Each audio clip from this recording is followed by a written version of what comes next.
Hi, welcome to ADHD Friendly. I am Patty, an ADHD and executive function coach, here to support you to struggle less and thrive more. If you need more support than I can possibly offer on this show and podcast, check out my website, ADHD-friendly.com, where there are tons of resources and information on my membership that is designed to meet you where you are and build from there so you will be thriving more. It's where ADDers get more things done. All right, this is episode 237, and today I have a celebration about my coat rack. I don't know if you noticed it when you came in, but you will after I celebrate this. And then I have a tip about how to look at the day in a framework of quarters as opposed to the whole day. We're going to talk about a little hack to get out of all or nothing thinking. And then I have my main topic, and that is 10 ADHD no breaks tasks. Ooh. So these are things that once we start, we have a hard time stopping. So I've got some examples of what this can look like and some tips for how to tap the brakes a little bit on things that you don't want to keep going on once you start.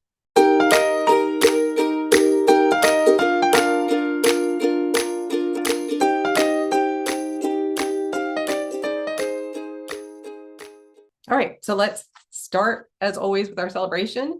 And that is that over the weekend, the time was right. I decluttered the coat rack. Ooh. It had, I should have counted, at least 15 coats from the four of us, from jackets to heavy coats to hoodies were all over it, scarves, hats, mittens, everything was just piled onto it. It was a dome instead of four hooks.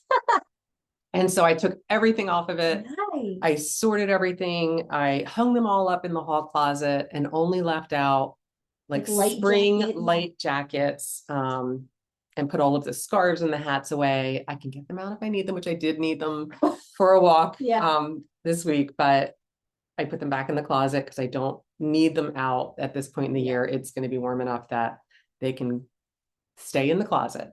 And so it's a visual win that's paying dividends every time I walk into the hallway because it had literally, and it happens every year. It just slowly, it just dump it on. And so I just love seeing you can see the hooks. If somebody came over, I could probably find a vacant place to hang something on, which is really what I think of as a hall coat rack being for. Guests, we put our things in the hall closet. Totally. No, we do not open the door, get the hanger out. No. That does not happen. So I'm just celebrating that it happened. And now there's just so much less stuff in the hallway. Yeah. And that kind of went to, well, now let me clean up and get rid of any of the winter boots and shoes that aren't going to be worn.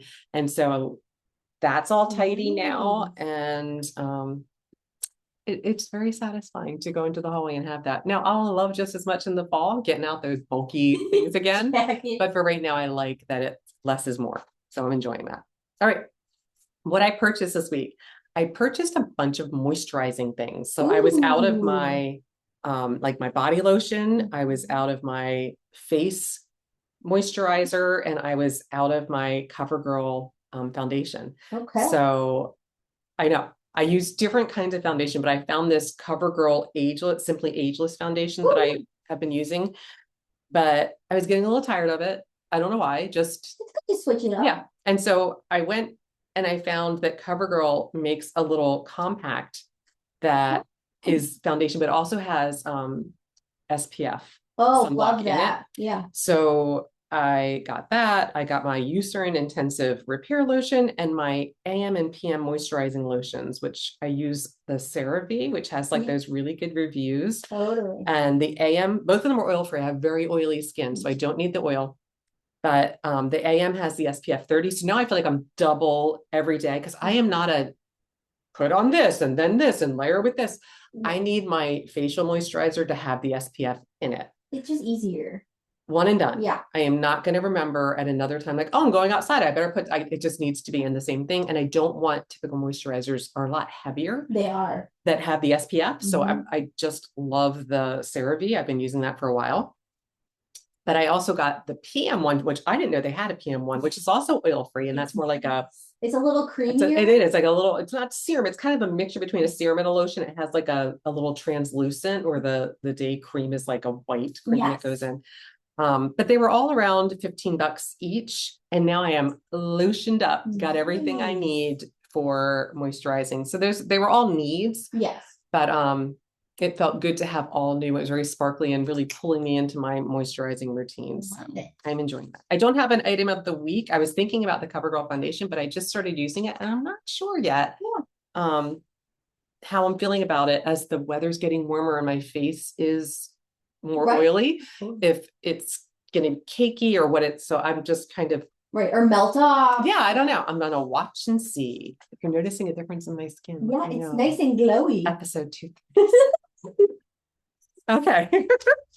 Now for my tip for this week. And this came from my life hacks calendar. Some of their tips are so juvenile, like they're just so basic that I'm like, or so like ridiculous. I'm like, I'm not even, that's like, so I'd say maybe 1 in 10 or 12. I'm like, oh, that's pretty good. And this is one of those. So this tip is to view every day as a set of 4 quarters, meaning morning, midday, afternoon, and evening.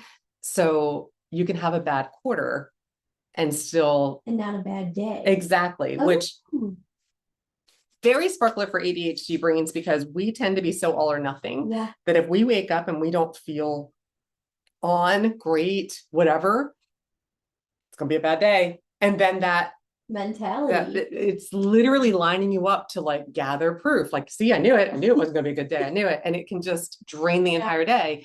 Where this can be like, okay, morning wasn't the best. What can I do now to pick back up? Quarter to midday, what am I going to do now? Or, you don't have a good lunch, you don't have a good afternoon. It doesn't have to derail the rest. So I like the idea of seeing it as quarters. What I would say to make it ADHD friendly might be, how do you see your day? Because that can even help you to see patterns. So maybe you have, your day on your calendar broken up into quadrants where it's 1, 2, 3, 4, and you just color in like, green was good, or check it off if it was good, whatever, keep it simple. But seeing like, oh, you know what I noticed? I'm having like midday challenges, like, a number of days this week.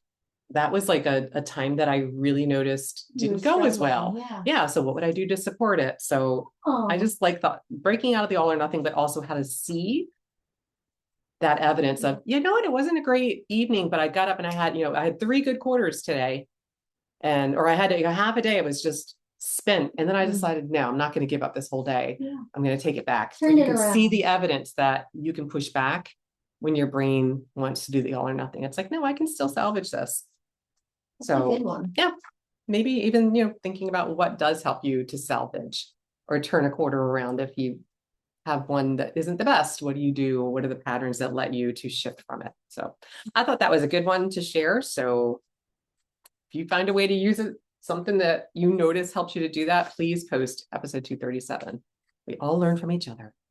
All right, now for our main topic today, and that is 10 ADHD no breaks traps. So how to stop before it's too late.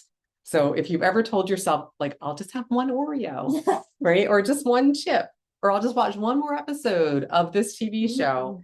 And then before you realized it, you're like deep in, or you you finished the season, or, whatever.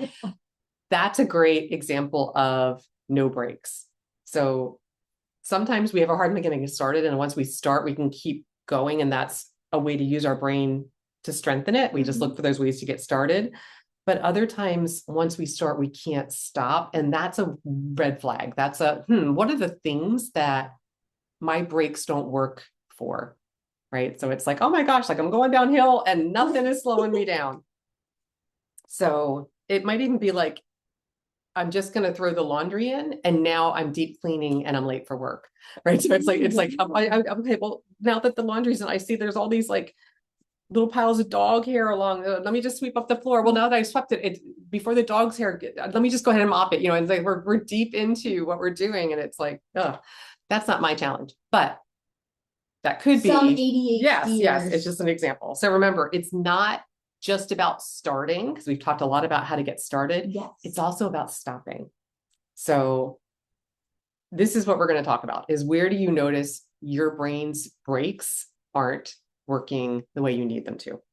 So remember, our brains struggle to pause when we're interested in something to shift from one thing to another once our brain is engaged, right? This is our superpower. We can keep going, but if we need to shift, that's where the breaks need to come in. So interrupting that behavior is how we need our brakes to work. And if it's not, that's where we just keep going. So just like brakes in your car, our brain can feel like our brakes are broken. So ADHD brain wiring is often described as a Ferrari car with like bicycle brakes, because we have a really hard time slowing down. Yeah. So they're not very efficient sometimes when we need them to be. Why is that? So understanding our brains are wired for interest. So if you are doing something that's interesting to your brain, it is just seeking to continue getting that fired up dopamine from your interest-based nervous system. So interest stimulates your brain, which leads to the increased dopamine. Stopping is going to decrease the dopamine. Brains don't want that, right? We are striving to keep that dopamine coming. So we're going to resist breaking.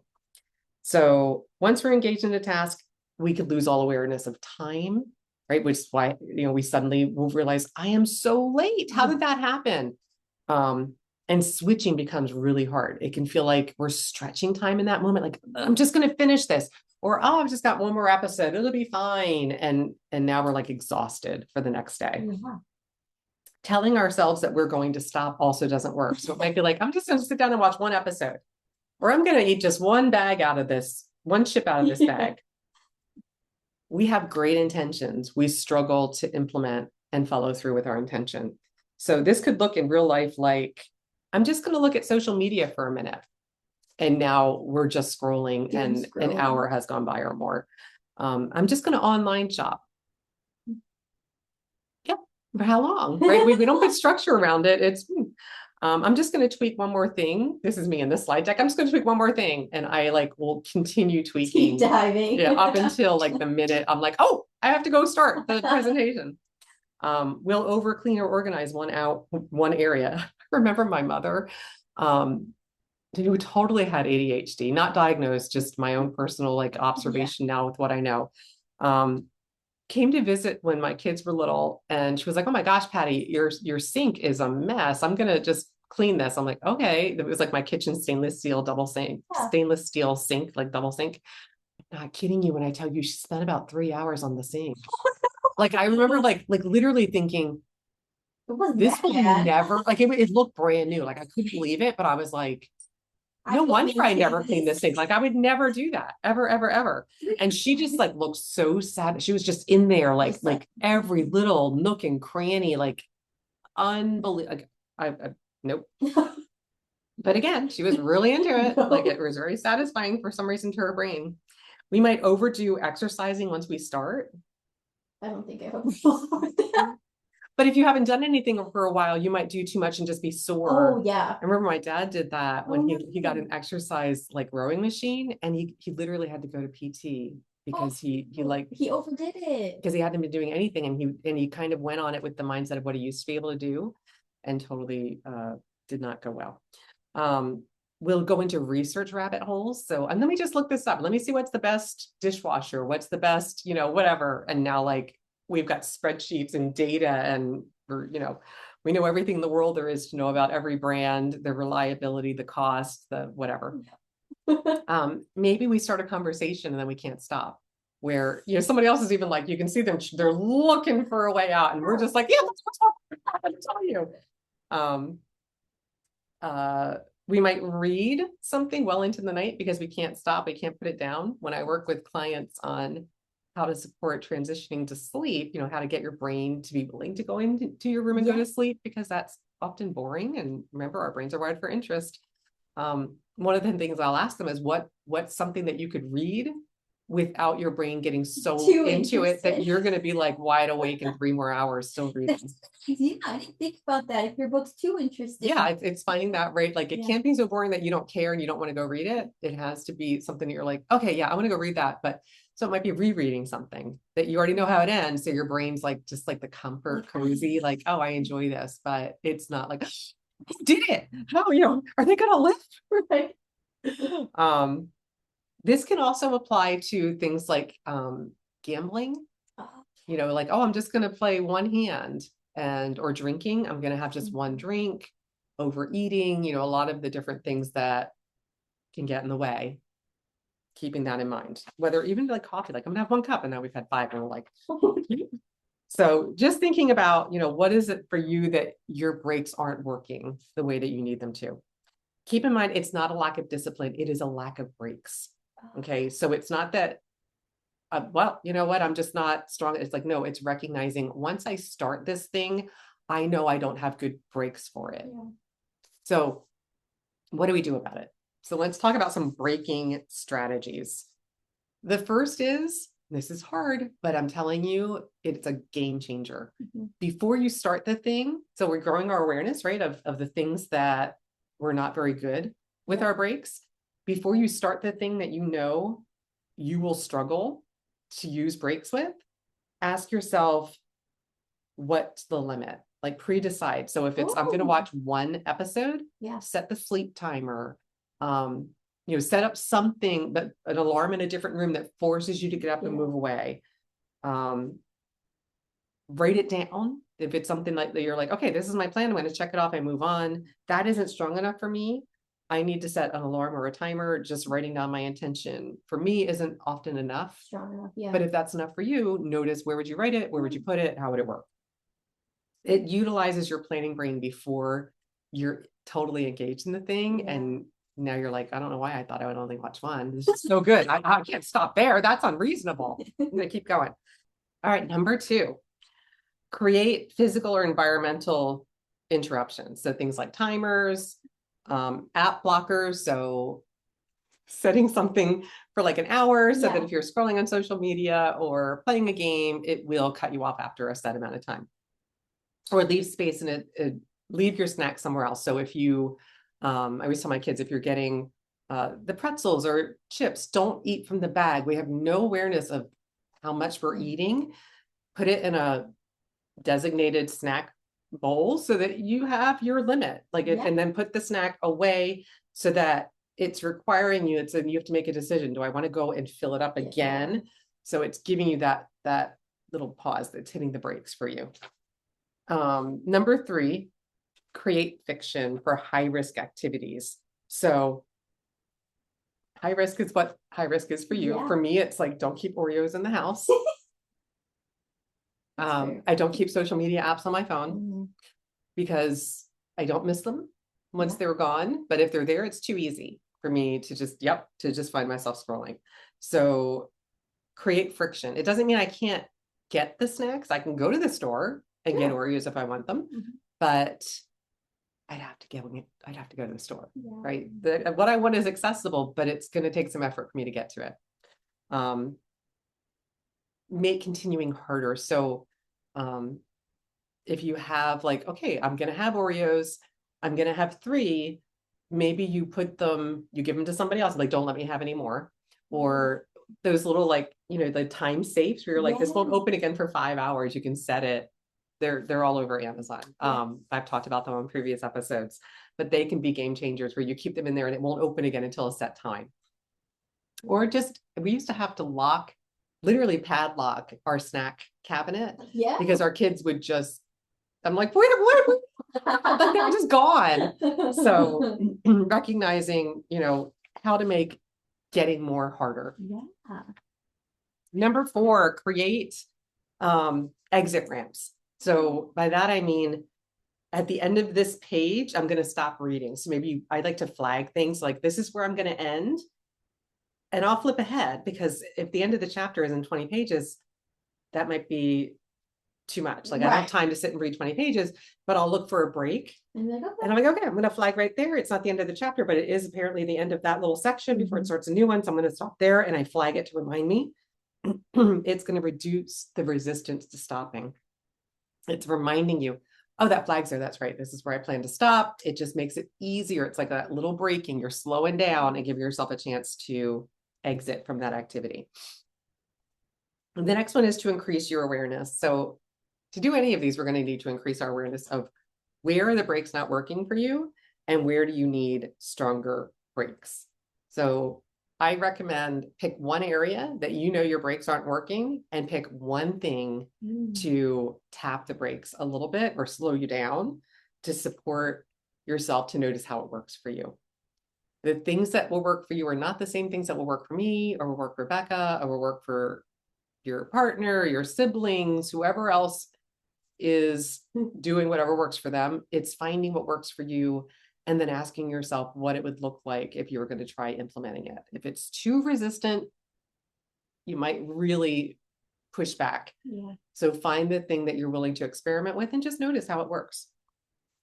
If your brain struggles to stop once you get started, look for ways to use those breaks a little bit earlier so that you don't have to try when your brain's fully engaged to talk yourself out of continuing. That's almost never going to work.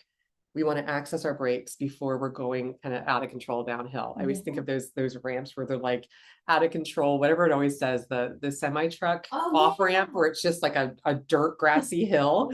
And I always picture like, oh my gosh, like what if they just like go over and there they are going up the hill. I've never seen them have to use it, but I like the image of what is your off ramp Gonna be. How are you going to slow down when you know your brain isn't going to support you with the brakes? All right, that's it. Now, for our book of the week. All right, so if you are a fan of Chris Farley's work, this is a really interesting read about the man and his work and his comic genius. It's called The Chris Farley Show. It was written by his brother, Tom Farley Jr. and Tanner Colby. I'm going to read you a little summary. In this officially authorized oral history, Farley's friends and family remember his work and his life. Along the way, they tell a remarkable story of boundless energy, determination, and laughter that could only keep the demons at bay for so long. I know his brother is going to be a speaker at my library this month. So when I read the description, I was like, well, I've never heard of that book. And I always think of him on Saturday Night Live with the whole van down by the river thing. And the stripper with Patrick Swayze, like just so stinking funny. And so I gave this a 4 out of 5. It was a sweet story told in I think it says biography in 3 acts, told in 3 different parts. And mostly like it'll tell like a story and then it just has quotes from a lot of family members, friends, and celebrities that work with him. And it really gave insight into addictive behavior in a way that I thought was really profound, because you got to hear it from his coworkers, from family members, when people were just done, even though they recognized that he was sick. It still required some boundaries to be put in place. And they were really hard because he ended up dying. And for friends that set those boundaries, I think they really struggled with, what if I had just, when the reality is they, could only do so much. Right. So yeah, that was really good. So I have a quote of the week from Chris Farley. And his quote is, "I am a human being like everyone else. I'm not exempt." So I don't know when he said that, like where that was taken from, but I just thought it was a profound thing to end with and think about. You know what? We're not exempt. We all have our challenges and our strengths, and it really is about learning how to work with our unique brains so that we are struggling less and thriving more. That's it for this episode. Until next time, tally ho.